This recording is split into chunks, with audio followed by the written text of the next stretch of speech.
সংখ্যানুপাতিক বা পিআর পদ্ধতিতে এখনই জাতীয় নির্বাচন করা কঠিন হবে না বলে মনে করছেন বিশেষজ্ঞরা। কারণ দেশের অধিকাংশ মানুষই পিআর পদ্ধতি বোঝেন না।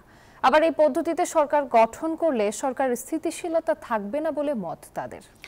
দীর্ঘমেয়াদী পরিকল্পনাও হবে বাধাগ্রস্ত, তাই প্রচলিত পদ্ধতিতে নির্বাচন করার পরামর্শ তাদের। অন্তরা বিশ্বাসের রিপোর্টে দেখুন বিস্তারিত। কোন পদ্ধতিতে হবে জাতীয় সংসদ নির্বাচন? জাতীয় ঐক্যমত্য কমিশনের বৈঠকে এ নিয়ে বিস্তারিত আলোচনা হয়েছে। সিদ্ধান্ত আসে পিআর পদ্ধতিতে নয়, প্রচলিত নিয়মেই হবে নির্বাচন। তবে এক্ষেত্রে ভিন্ন মত ছিল কিছু রাজনৈতিক দলের। বিশেষজ্ঞরা বলছেন পিআর পদ্ধতিতে ভোট করার মতো পরিবেশ নেই বাংলাদেশে।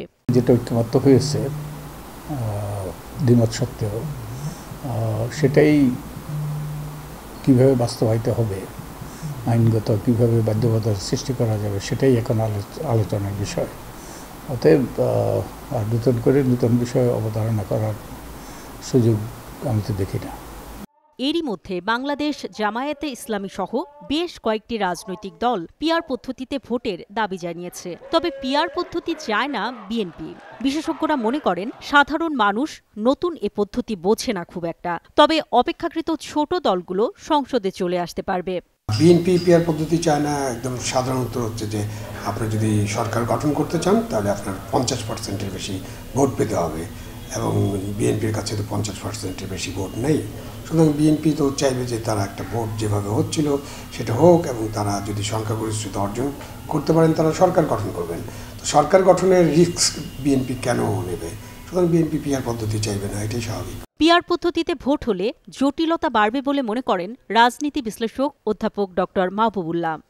নেপালের অভিজ্ঞতা হচ্ছে, সেখানে আমরা দেখেছি, সেখানে তারা পিআর পদ্ধতি একেবারে শতভাগ করে নাই, আংশিক করেছে। তারপরেও সেখানে কিন্তু স্থিতিশীল সরকার হচ্ছে না।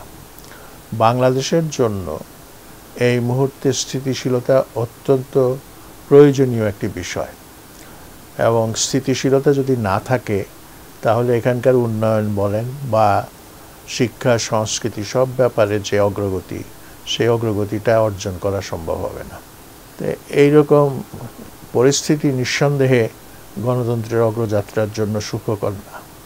বিশেষজ্ঞরা বলছেন পিআর পদ্ধতিতে ভোট হলে একটি আসনে জেতার পর প্রার্থী সংসদে নাও যেতে পারেন। আবার কোনো আসনে না জিতেও একটি দলের অনেকজন সংসদে যেতে পারবেন।